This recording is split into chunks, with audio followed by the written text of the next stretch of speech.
Estamos hablando acerca de la Biblia. Y ya la semana pasada ustedes vieron o vimos juntos qué es la Biblia. Pasamos un buen tiempo hablando de eso. Sin embargo, yo quiero hacer la pregunta una vez más. ¿La Biblia qué es? La palabra inspirada por Dios, un libro, una revelación de Dios, o como lo dijimos en la clase, la Biblia es la revelación de Dios a través del Espíritu Santo.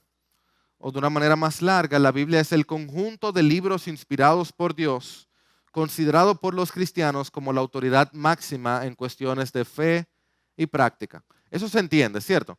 En este país no hay que hablar tanto para definir la Biblia, porque todo el mundo casi tiene una Biblia, casi todo el mundo lo ha leído. Y aquí en nuestra iglesia, pues, gracias a Dios, si tú vienes sin tu Biblia, medio te pierdes. Tú necesitas traer tu Biblia como para poder seguir el sermón. Gracias a Dios. Ahora, ¿cómo podemos entender la Biblia? Al final de la clase pasada ustedes vieron esto, que yo lo he enseñado por lo menos en 10 ocasiones y todavía cada vez que lo leo me confronta porque hay cosas que no hago. Para yo poder entender la Biblia, yo tengo que ponerme en mi sitio. ¿Quiénes estuvieron aquí cuando hablamos de eso? Ok, o sea que más o menos la mitad lo ha escuchado. Debo ponerme en mi sitio, yo debo leer regularmente, yo debo leer despacio, yo debo leer en oración, yo debo leer en contexto, yo debo leer en comunidad y yo debo leer con Cristo en mente. Y en cierto sentido, aunque pusimos varias otras cosas, este era lo básico de la clase anterior de leer la Biblia, pero entiéndala. Todo de una manera u otra giraba de esto. Y luego vimos los salmos, y luego vimos las epístolas, y luego vimos los evangelios. Pero todo giraba alrededor de esta idea. Y por eso trajimos a una amiga. ¿Alguien se acuerda el nombre de ella? De Madeline. Madeline, nuestra amiga, nos estuvo enseñando cómo podíamos leer la Biblia. Y Madeline nos decía que lo primero que debemos hacer es ponernos nuestro sitio. Esto significa que nosotros no estamos sentados encima de la Biblia, sino que la Biblia está por encima de nosotros. ¿Eso se entiende? O sea que yo no me siento a juzgar la Biblia me juzga a mí, porque yo no soy Dios, solo hay un Dios y no soy yo. Pero ese Dios ha tenido gracia y se ha revelado a mí y por tanto yo quiero escuchar su voluntad. Y de hecho, mi sitio correcto es obediencia y fe. Es obedecer todo lo que Dios ha dicho, es creer todo lo que Dios ha dicho. Ese es el lugar correcto donde un hijo de Dios debe estar para entender la Biblia.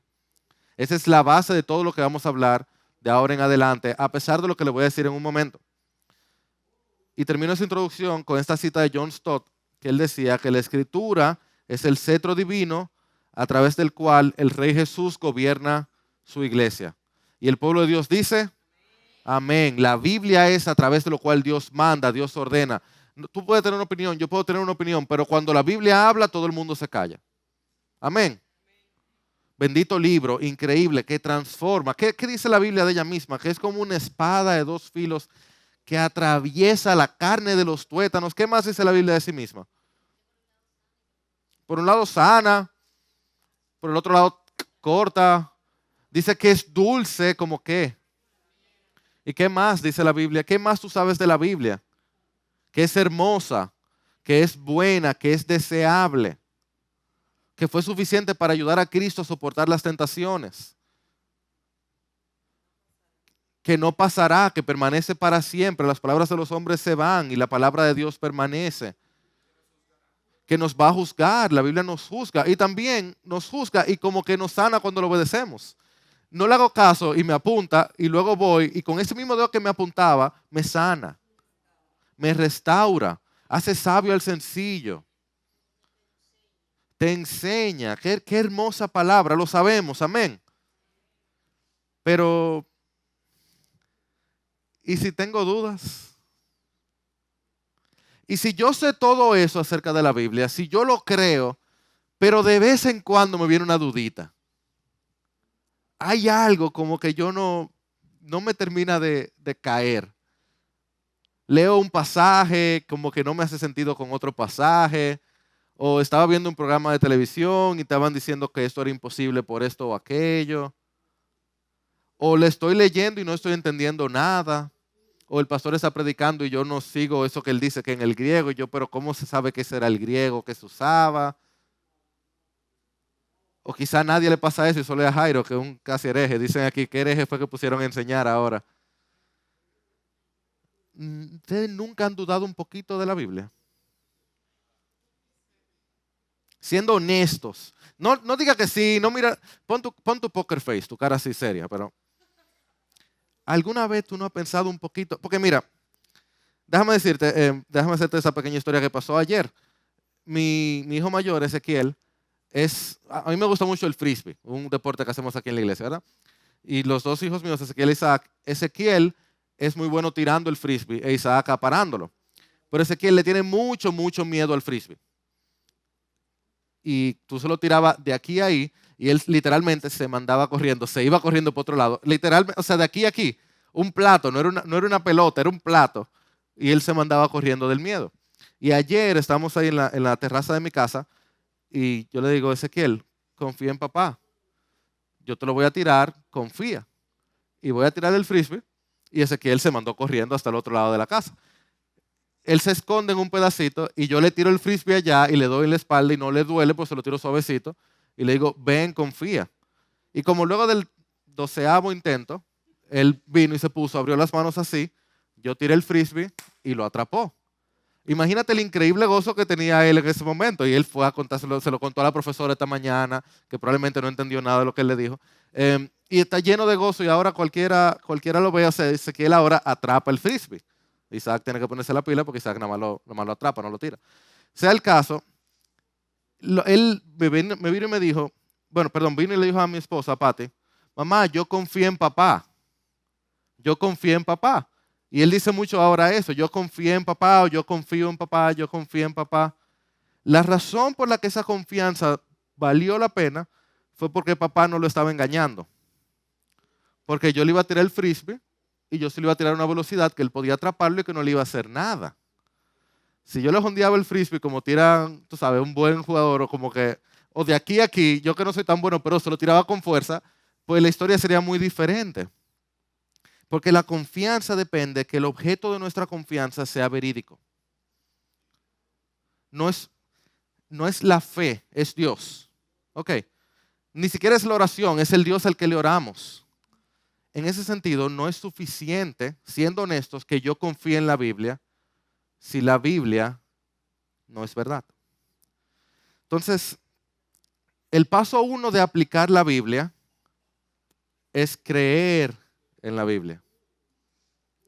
Porque así como sin fe es imposible agradar a Dios, sin creer en la Biblia es imposible aplicarla correctamente. Dicho eso, es natural, atiéndeme hermano, es completamente natural que tengamos un poquito de duda, dado todo el peso que nosotros le damos a la Escritura. Tuve una silla y se ve medio flaquita y tú te vas a tirar ahí arriba y tú dices, ¿tú estás seguro que esa silla me va a aguantar? Tú has preguntado eso, ¿cierto? Nosotros estamos poniendo toda nuestra vida, toda nuestra confianza, nuestra eternidad, nuestra finanza a un libro escrito hace 2000 años. Es natural que tú preguntes, ¿y esa silla me va a aguantar? Además, amado hermano, la duda no es en sí misma pecado. Y eso es muy importante que tú lo sepas. Dudar no es en sí mismo pecado.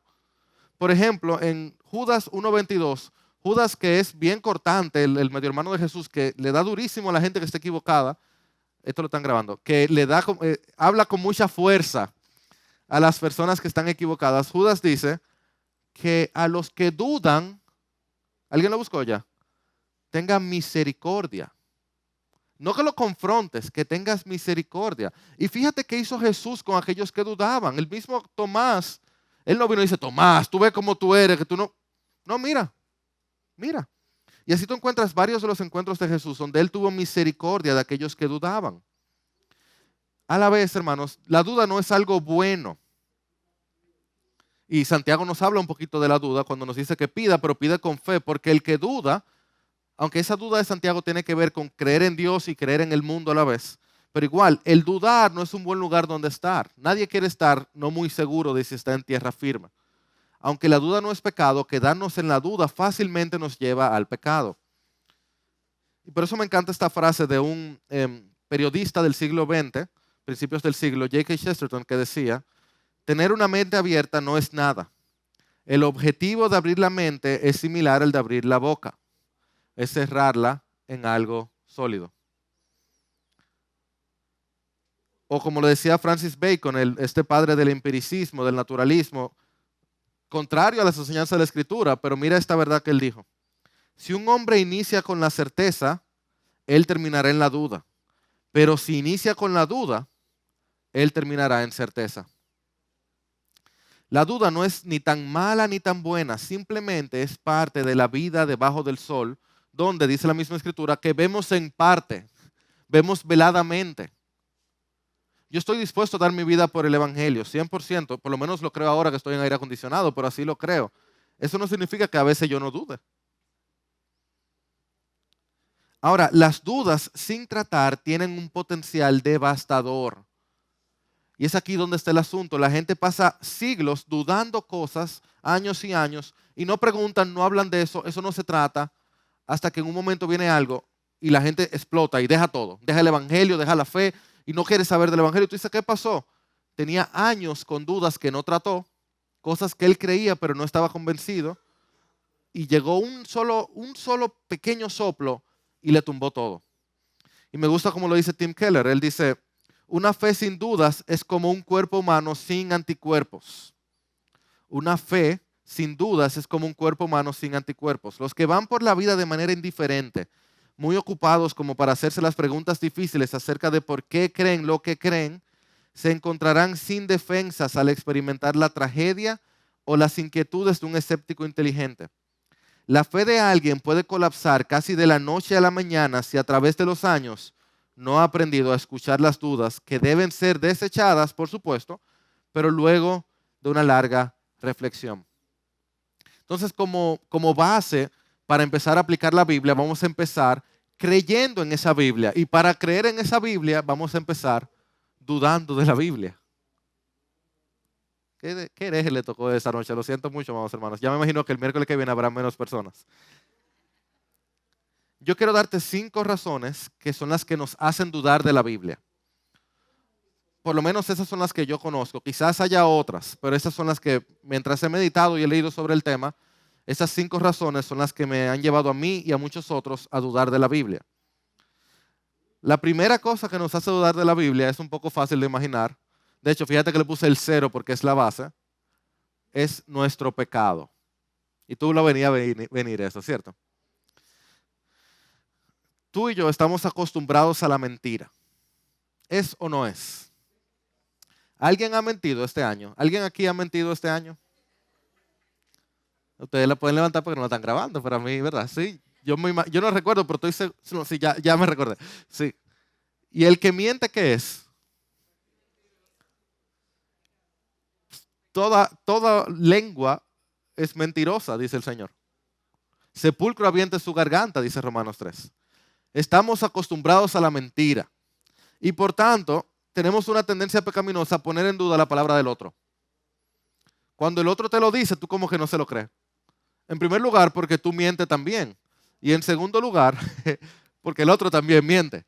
Y tú estás acostumbrado ya. Sí, yo lo voy a entregar mañana. Eso no es. Con nuestros hijos, desde pequeños, mintiendo. Nuestras parejas. No siempre, tú sabes. Si tú estás casado con alguien como yo, mi esposa nunca miente, por supuesto. Pero tú no tienes esa dicha, tú no estás casado con ella. Es muy posible, mira, ahí tengo un par de recién casados, tienen 2 semanas de casado. Es posible que ya se hayan dicho una mentira el uno al otro. Es así. Y por tanto, nosotros tenemos una tendencia a pensar que el otro me está mintiendo. Además, hay una condición espiritual de rebelión nuestra en contra del Creador. Espiritualmente hay algo dañado dentro de nosotros que cuando Dios dice sí, tú dices no, o tú dices ¿por qué? O dice bueno, pero también, o dice pero ten en cuenta. Una rebelión innata luego del pecado de Adán y Eva. Eso no es.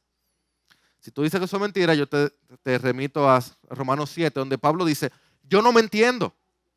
Yo veo el bien que quiero hacer y no lo hago. Y hago el mal que no quiero hacer. Miserable de mí. Por tanto, debemos buscar en nuestro corazón la razón de nuestras dudas. Debemos dudarlas y someterlas al señorío de Cristo.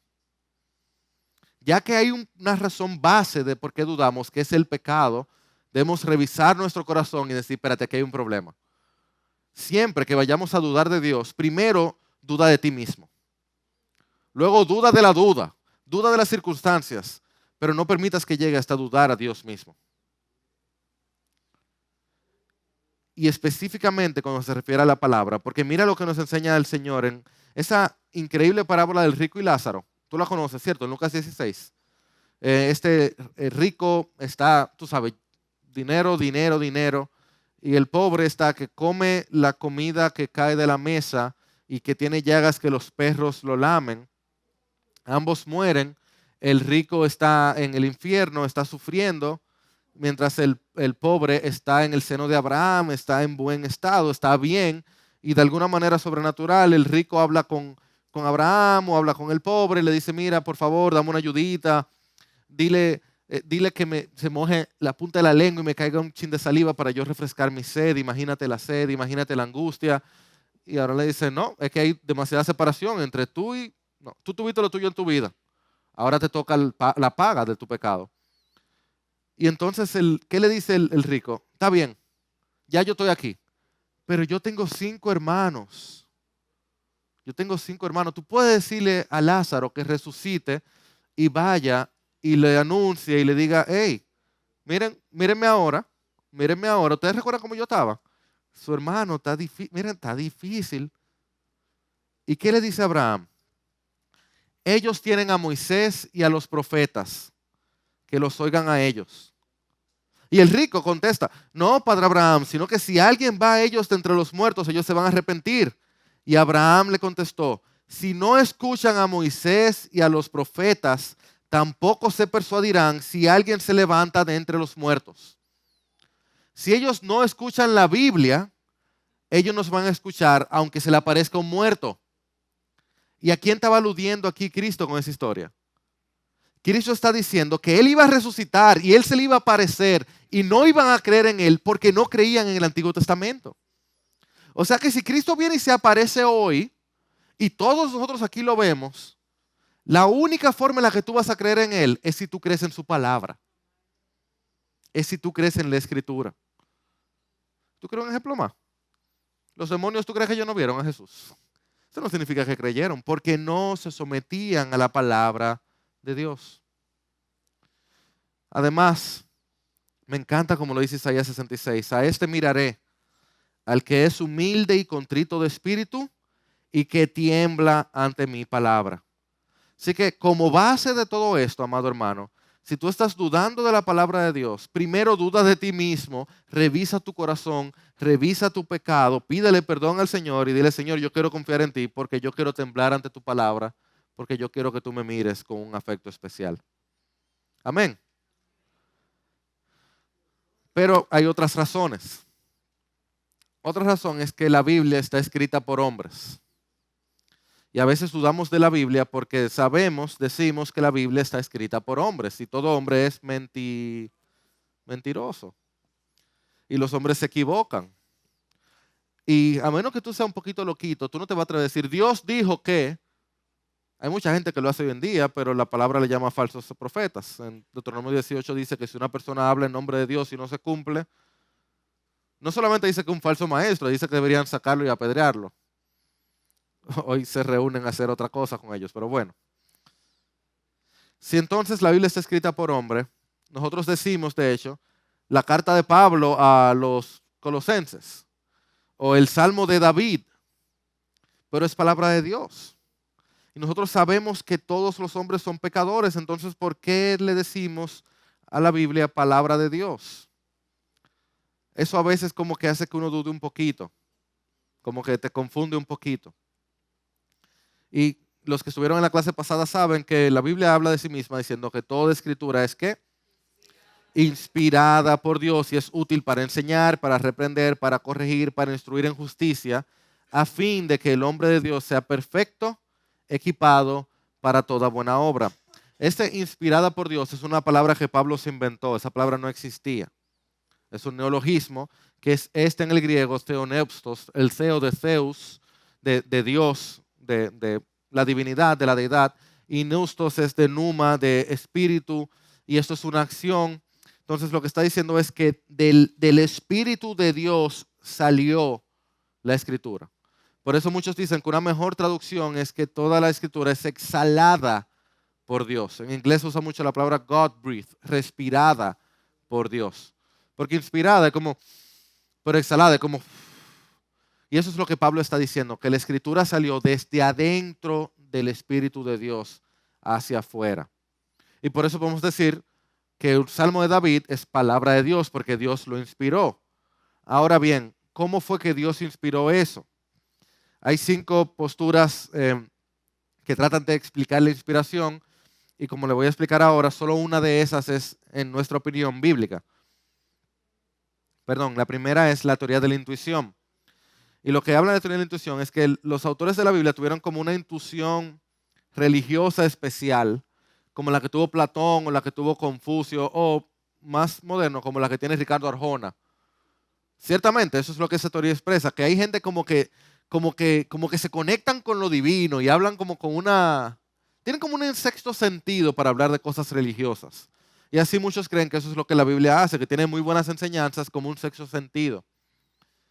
Lo segundo es la teoría de la iluminación, que dice que de alguna manera el Espíritu Santo trajo conciencia a los escritores de la palabra, pero no muy diferente a como Dios puede iluminarte hoy a escribir algo especial o diferente. Y por eso hay corrientes que hablan de que está la palabra escrita de Dios y está el rema de Dios, la palabra declarada de parte de Dios, que es una palabra nueva, una nueva iluminación. Pero eso está poniendo entonces la Biblia al mismo nivel que la opinión de un señor que hoy se ha iluminado. Lo tercero es la teoría de inspiración dinámica. Lo que esto nos dice es que Dios dio conceptos reales, como digamos una visión o una imagen, y luego dejó a que el autor de la Biblia le pusiera palabras. Dios te dio la inspiración y luego dejó, Dios por ejemplo le mostró a Pablo más o menos cómo luce una familia feliz, y luego dejó que Pablo escriba lo que Pablo entendiera de eso. Y por eso es dinámico, porque Dios hacía su parte y Pablo hacía su parte. El problema que este tiene, ¿cuál es? Que cómo yo sé cuándo es Pablo y cuándo es Dios. Una cuarta teoría es la teoría del dictado. Y lo que dice es que Dios, a través de su espíritu, se sentó y le dijo, Pablo, copia ahí, atiende. Yo, Pablo, escribo de mi propia mano. ¿Tú puedes ver el problema con esa teoría? Que Pablo dice que él escribió de su propia mano. ¿Cómo Dios dictó esa parte? Ah, no, Dios no dictó esa parte. Entonces, ¿cuál parte dictó Dios? Además, y se nota mucho más en los idiomas originales, las cartas de Pedro tienen un flow totalmente diferente a las cartas de Pablo, porque Pedro y Pablo eran totalmente diferentes en su manera de escribir y en su manejo del idioma también. Y los salmos de David tienen un sentir que no tienen los otros salmos. Y se nota cuando tú lo estás leyendo. Aún en español, imagínate en el original. Porque cada autor tenía su propia vida. Cada autor era un ser humano real. Entonces, ¿cómo es que es palabra de Dios, pero que le escribió un hombre? Esta es la teoría plenaria verbal la que mejor lo explica. Y para mí el mejor exponente de esta teoría es este hombre, Robert Plummer, lo voy a presentar ahora. Él fue de hecho el supervisor doctoral del pastor Miguel. Y Plummer lo dice. La teoría verbal plenaria sostiene una autoría doble de las escrituras. Si bien los autores de la Biblia escribieron como seres humanos libres y pensantes, Dios de manera misteriosa organizó el proceso para que cada palabra escrita fuera lo que Él diseñó y libre de todo error. Eso suena como algo sobrenatural y mágico, ¿verdad? Sí, porque fue sobrenatural. Pablo escribía lo que Dios quería que Pablo escribiera, pero era Pablo que lo escribía, lo que Dios quería. Y tú lo ves, por ejemplo, cuando Cristo dice en Marcos 7, también les decía, astutamente ustedes violan el mandamiento de Dios, palabra de Dios, para guardar su tradición. Porque Moisés dijo, pero fue Moisés que dijo la palabra de Dios. ¿Lo vieron ahí? Moisés habló la palabra de Dios, dice Cristo. Honra a tu padre y a tu madre, pero ustedes dicen, invalidando la palabra de Dios por la tradición de ustedes. Moisés dijo palabra de Dios, dijo los mandamientos de Dios. O como lo dice luego Pedro, hermanos, tenía que cumplirse la escritura en que por boca de David el Espíritu Santo predijo. Pero fue la boca de David que lo dijo, pero fue el Espíritu Santo que es para que lo dijera. Jairo, tú no me resolviste el problema. Yo no te puedo resolver un misterio. Yo te puedo decir que no es ilógico, no es, la verdad, no es estúpido lo que estamos diciendo. Y a mí me encanta esta cita, la he usado como 10 veces, la usaré 11 esta noche, de un autor llamado T.C. Hammond, hablando sobre la inspiración y comparándolo con la encarnación de Cristo. Él nos dice: la revelación viviente entró misteriosamente en el mundo sin la intervención de un padre humano. El Espíritu Santo fue el agente designado para su realización. La revelación escrita llegó a existir mediante un proceso similar sin la ayuda de filosofía humana. El Espíritu Santo volvió a ser el agente para hacerlo realidad. La madre de nuestro Señor siguió siendo una madre humana y sus experiencias a todo lo largo del proceso parecen haber sido las de cualquier otra madre, salvo de que ella fue consciente de que su hijo iba a ser el Redentor de Israel tan esperado. Los escritores de los libros bíblicos siguieron siendo autores humanos y sus experiencias parecen haber sido igualmente naturales, aunque a veces eran conscientes de que Dios le estaba dando al mundo por medio de ellos un mensaje de gran importancia. María, la madre de nuestro Señor, probablemente trajo al mundo otros hijos por el proceso normal de nacimiento. Los escritores de los libros bíblicos probablemente escribieron otras cartas puramente personales que no son necesariamente de importancia canónica. O sea, no son parte de la Biblia. Lo que es aún más importante, ningún estudiante debería dejar de comprender el hecho de que la vida personal, humana, divina de nuestro Señor es una e indivisible por medio de cualquier medio humano. No tenemos constancia de ocasiones donde podamos decir que en un caso hubo un pensamiento divino y en otro un pensamiento humano. Las dos naturalezas estaban unidas en una persona indisoluble. Del mismo modo, el estudiante se salvará de pensar de manera errónea, de confusión innecesaria y de dañar su fe mediante la observación de que en las Escrituras los elementos divinos y humanos están combinados. Amén. Amén. Yo no puedo decir nunca, eso fue solo Pablo. Estoy esperando la pregunta ahorita. Pero Pablo dice en 1 Corintios 7 que habla él y no Cristo. Yo se lo explico ahorita. Pero no hay ningún momento donde yo puedo decir eso fue Pablo y eso fue Dios. Yo no puedo separar la naturaleza humana de la Escritura de la naturaleza divina de la Escritura. Ciertamente ambas están unidas indisolublemente. Y eso fue misericordia de Dios a nosotros, porque no había otra opción. No había otra opción. La otra opción sería que Dios hablara desde el cielo cada vez. Él nos dio algo mejor, nos dio su escritura que yo puedo leerla todo el tiempo. En segundo lugar, hay otra cosa que nos hace dudar de la Biblia, en tercer lugar, mejor dicho, y es que ha pasado demasiado tiempo entre la Biblia y nosotros. Y yo te puedo decir que esta es la parte que por casi un año yo tuve, no una crisis de fe, pero muchas dudas al respecto de la Biblia, específicamente porque ha pasado mucho tiempo. ¿Tú has visto cuánto ha cambiado la cosa en 10 años?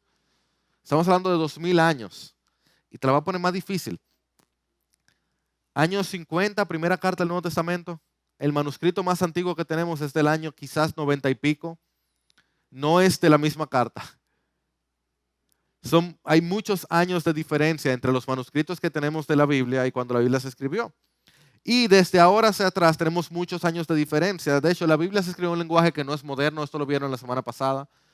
Tú no entiendes eso probablemente. Tú no entiendes eso probablemente. Tú lo entiendes en español, pero no en su idioma original. Tenemos traducciones y esas traducciones no siempre son modernas. Ninguno de ustedes dice vosotros. Yo creo, yo espero. A menos que haya un español aquí, no hay ningún problema contigo, tío. Pero con los demás, nadie dice vosotros. Nuestras Biblias dicen vosotros y dicen palabras que nadie usa. Eso implica que debemos acercarnos a la Biblia con cierto conocimiento previo. Además, ese es el lenguaje, pero también la precisión de la Biblia.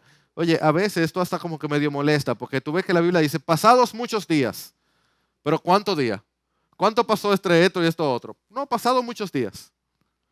O varias veces el Nuevo Testamento dice, como está escrito. ¿Pero en qué libro? ¿En qué capítulo y versículo, por favor? De hecho, hay un par de ocasiones donde el autor del Nuevo Testamento cita el Antiguo Testamento en una cita que no aparece. En Santiago 4 aparece eso. Y no, ¿tú crees que la Escritura no dice que el Espíritu anhela, que el Dios anhela celosamente el Espíritu que ha puesto en ustedes? No sabemos dónde está eso en el Antiguo Testamento. Y creo que es Marcos que cita a Ezequiel diciendo que es Isaías. Además, me encanta como Josué, de lo más normal, dice que se detuvo el sol. ¿Qué preciso? ¿Por cuánto tiempo? ¿En qué lugar? ¿Qué latitud? Y más o menos cómo funcionó eso para los que no estaban ahí. ¿Se detuvo en África también o solamente fue en esa área? No, se detuvo el sol. Muy amable, gracias. Próximo evento. Y la precisión y los detalles que uno quisiera. ¿Y para qué te digo de qué pasó entre los 12 y los 30 años de Jesús? ¿Qué hizo en esos 18 años? Dice Lucas 2 que el Señor estaba hablando de cosas increíbles con los maestros, que estaban asombrados de la sabiduría de Él. ¿Cuál es cosa? Yo quiero saber. No, no es para ti. El estilo de la Biblia no es moderno. En su original, la Biblia no tiene negritas, la Biblia no tiene signos de admiración. Hoy, el principal signo de admiración o de negrita que la Biblia tenía se llama quiasmo. Y si estuviste en la clase anterior, pues lo vimos hace un par de meses. Los quiasmos son súper comunes en la Biblia. Nadie usa eso hoy. Y esa es la principal forma de enfocar que la Biblia tenía.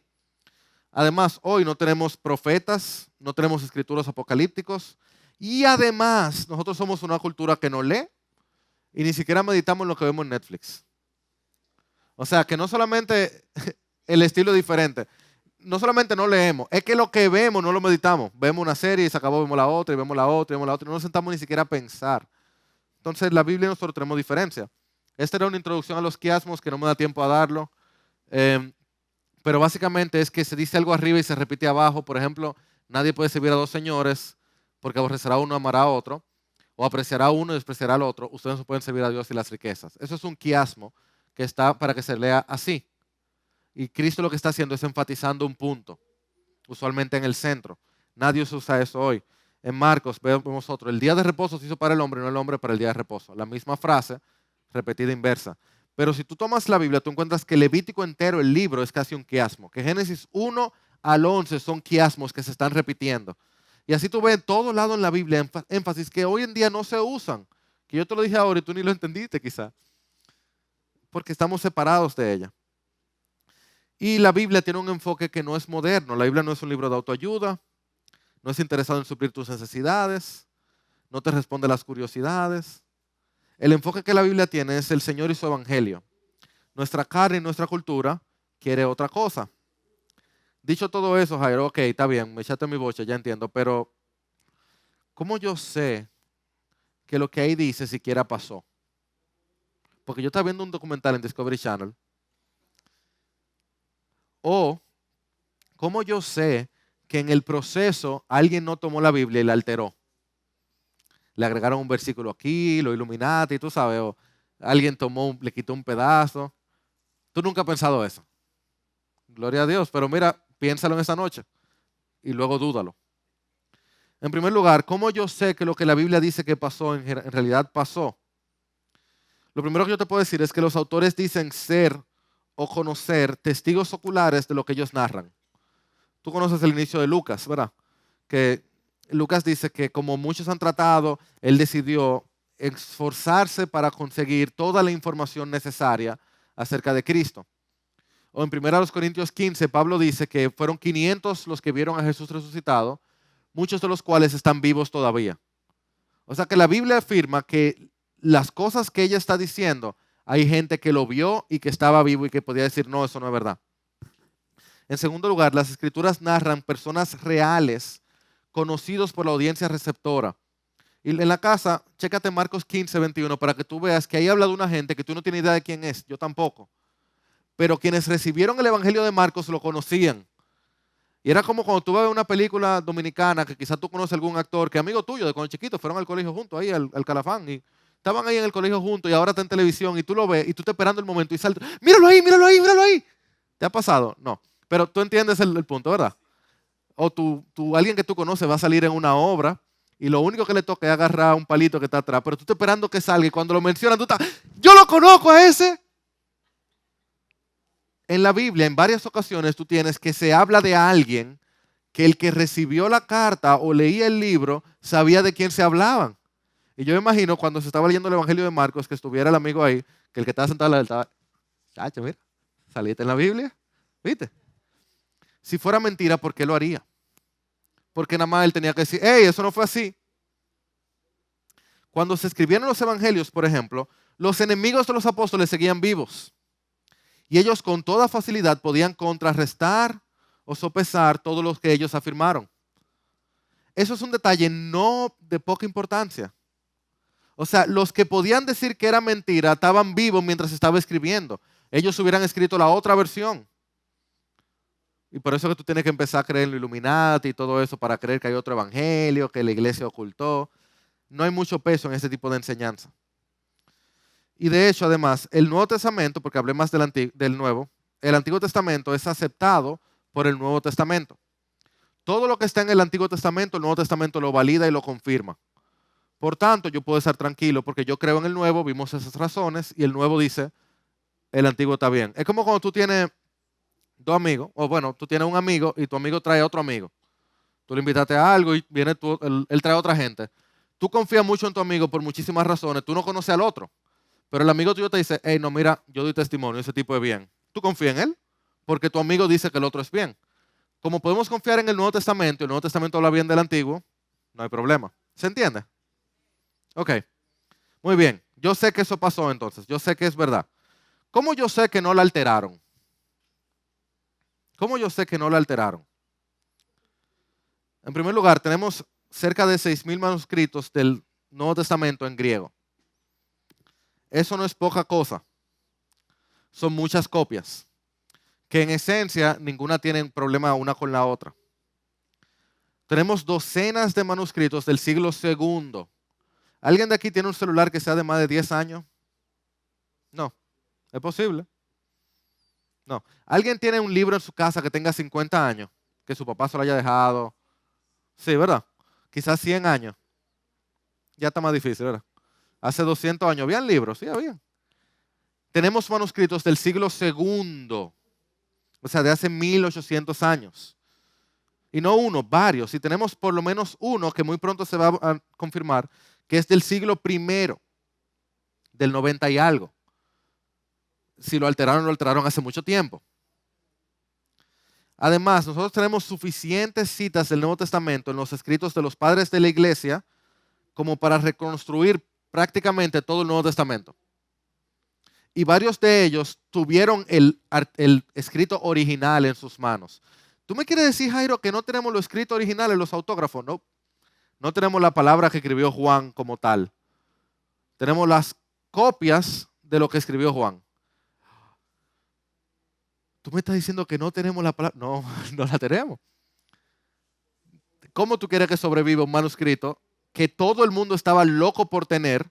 Yo me imagino cada vez que llegaba un nuevo manuscrito, llegó la carta a Colosas, la carta de Pablo, el reguero, todo el mundo, ¡ey, la carta de Pablo! Y todo el mundo copiándola, todo el mundo copiándola, todo el mundo distribuyéndola. De hecho, Pablo dice en Colosas y en Efesios que se distribuye la carta a otros lugares. Y no era que se distribuía por email o por un broadcast de WhatsApp. Era a mano, mal copiado por gente pobre en el calor y en la dificultad de vivir hace 2000 años. Por supuesto que los autógrafos se perdieron. Y tú sabes que yo digo, gracias a Dios, porque si no, millones de personas hicieran peregrinaje para ya darle besito a pedacito de papel. Porque es la palabra de Dios que es viva, no el pedazo de papel. Ahora, los padres de la iglesia, varios de ellos que sí tuvieron acceso a los originales, hablaban tanto entre ellos del Nuevo Testamento que casi todo el Nuevo Testamento se puede reproducir nada más de las citas que uno decía del otro. De cómo uno hablaba del otro y hablaba del otro, y ellos sí tuvieron acceso al Nuevo Testamento. Al final tenemos las preguntas. ¿Me siguen? ¿Se entiende? Bien. Para que lo dude. Esto fue lo que a mí me hizo dudar bastante. No hay razón para dudarlo genuinamente. Pero yo quiero darte algo más. Estamos hablando de un Dios que creó el universo de la nada, que resucitó a Jesús entre los muertos, que habló su preciosa, hermosa, confrontadora y sanadora palabra a través de hombres, y pensamos que Él no la iba a preservar. Él iba a esforzarse por revelarse y luego le iba a dejar para que se perdiera. Piénsalo. ¿Qué tipo de Dios sería ese? No sería un Dios omnisciente, omnipotente, no merecedor de toda gloria. No sería un Dios por el que yo quiera estar con la eternidad. Un Dios que ni siquiera puede guardar su palabra. No. Pero ese no es nuestro Dios. Nuestro Dios es el que resucitó a Jesús entre los muertos y que guardó su palabra para que tú y yo la pudiéramos tener y creer en Él. Una cuarta cosa que nos hace dudar, o el número 3, porque vimos el 0, es que el contenido de la Biblia es chocante. Y aquí voy a pasar rápido, pero hay cosas en la Biblia que son como chocantes, como explosivas, como confrontadoras. Por ejemplo, en el Antiguo Testamento tú ves que mandan a matar a pueblos completos. Imagínate los gritos de pueblos completos, donde Dios dice que no deje a nadie vivo. La poligamia de muchos de sus héroes. David iba muy bien y empezó a tener mujeres tras mujeres tras mujeres. O cosas como Jesús pidiendo que pase de él la copa. ¿Cómo? O sea, no se haga tu voluntad, no se haga mi voluntad sino la tuya, pero tú no eres Dios. ¿Cómo que? Hay contenidos que no son fáciles de entender. Pero déjame decirte que lo chocante de la Biblia confirma la Biblia, no te hace dudarla. Jairo, eso no tiene sentido. Bueno, lo primero que voy a decirte es que la base de nuestra fe es un Dios crucificado como un criminal resucitado. Es una locura. Empecemos por ahí. Es como, a mí me da risa, cuando tuve una película, por ejemplo, El Señor de los Anillos, y tuve los orcos, y tuve los magos, y tuve todo esto, y pasa algo, eso no es realista, porque los orcos sí, ¿verdad? Los magos, eso sí es realista. Cuando tú, a la película de ficción, de mentira, tú ves cosas que no son realistas y tú te pones a pelear, pero lo que tú estás viendo ya es otras reglas.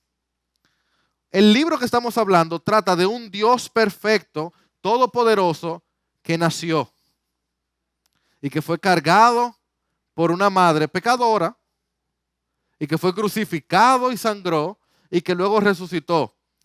Eso en sí mismo es una locura, o como le dice Pablo, necedad. Empezamos que lo principal de la Biblia es una locura, que creemos por fe. No es estúpido, eso sí no. Es loco, pero no estúpido. No es incoherente, es totalmente, no solamente es hermoso, es increíble, es majestuoso, es glorioso, es bello, pero es loco para la mente humana.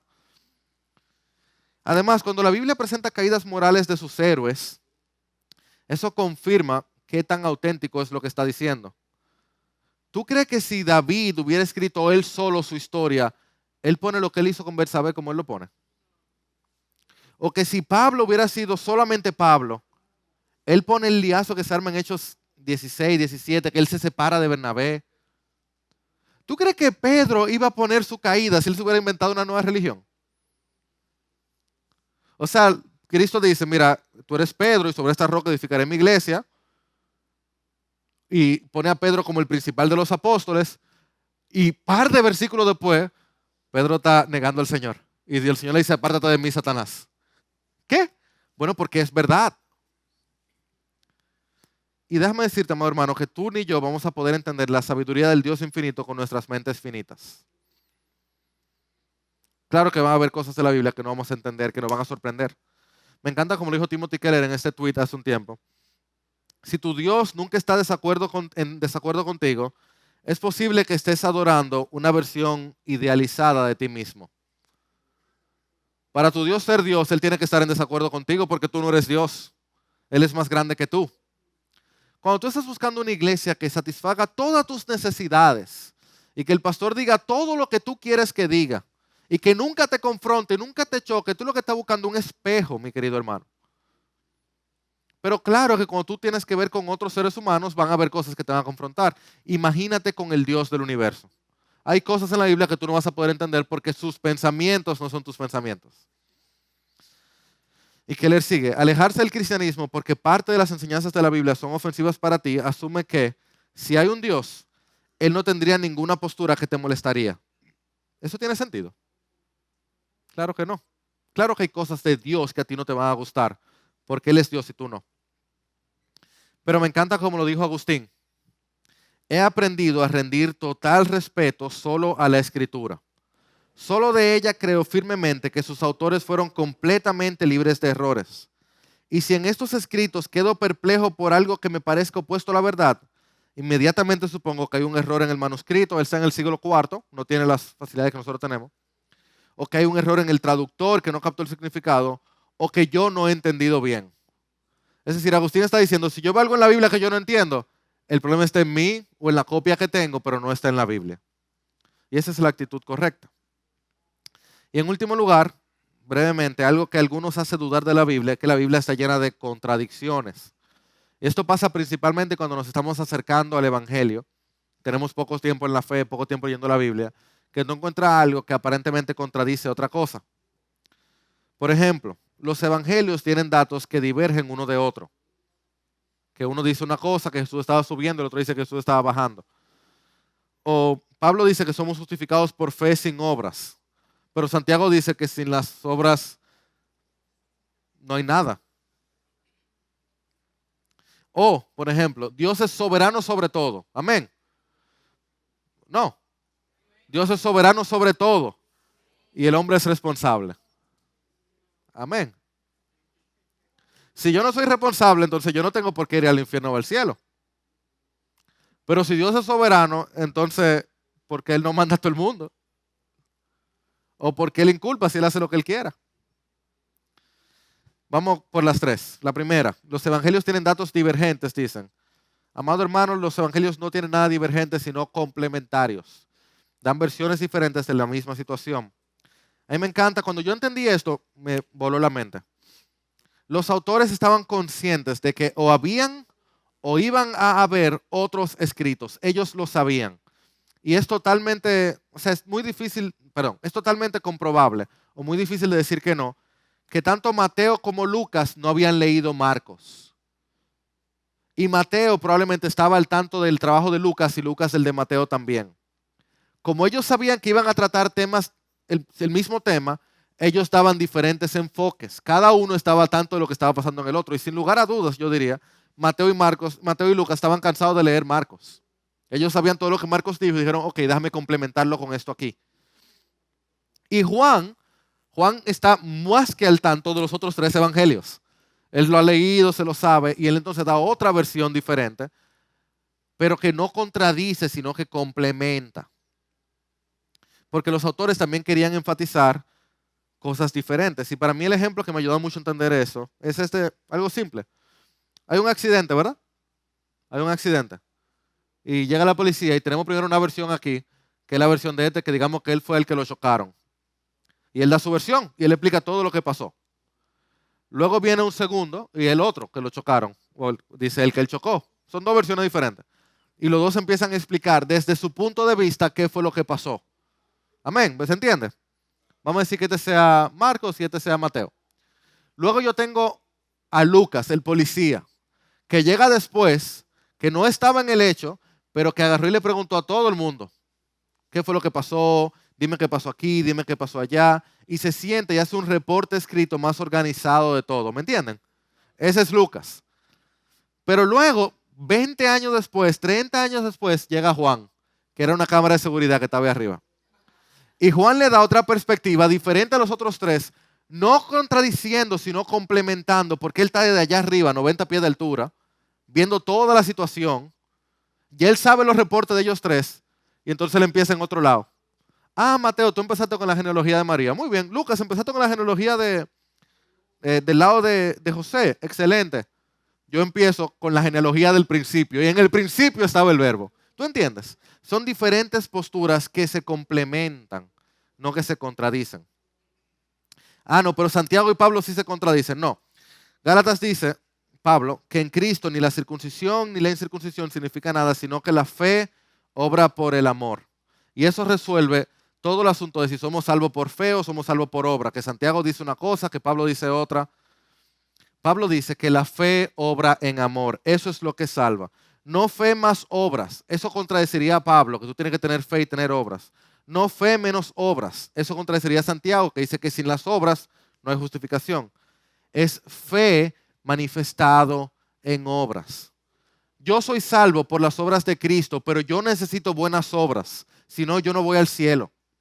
Jairo, hereje. No, no, no. Si tú no eres transformado, si tu vida es la misma después de conocer a Cristo, si tú no buscas la santidad, tú no vas a ver a Dios. Es imposible. Porque el fruto del Espíritu se va a ver en tu vida.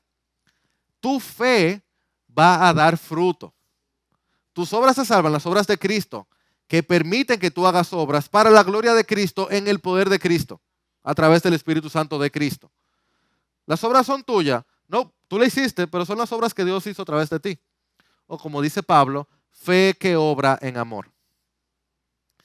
Ok, Jairo, ¿y eso de que Dios es soberano sobre todo y Él manda que el hombre crea? ¿Cómo así? ¿Cómo se resuelve eso? Dios es soberano sobre toda la creación y cada hombre es responsable. Yo te la resuelvo muy fácil.